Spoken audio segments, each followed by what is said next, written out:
Псалом 61. Казва се в неделя. Послушай, Боже, вика ми, внимавай на молението ми. От краищата на земята към Тебе ще викам, когато примира сърцето ми. Настави ме на канара, която е премного висока за мене. Защото Ти ми стана прибежище, стълб крепък пред врага. В скинията Ти ще обитавам винаги, ще прибегна под покрива на Твоите крила. Защото Ти, Боже, си чул обричанията ми, дал си ми наследието на онези, които се боят от името Ти.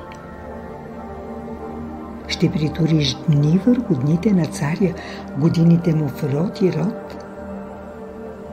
Ще пребъде във век пред Бога. Повели да го пазят милостта и истината.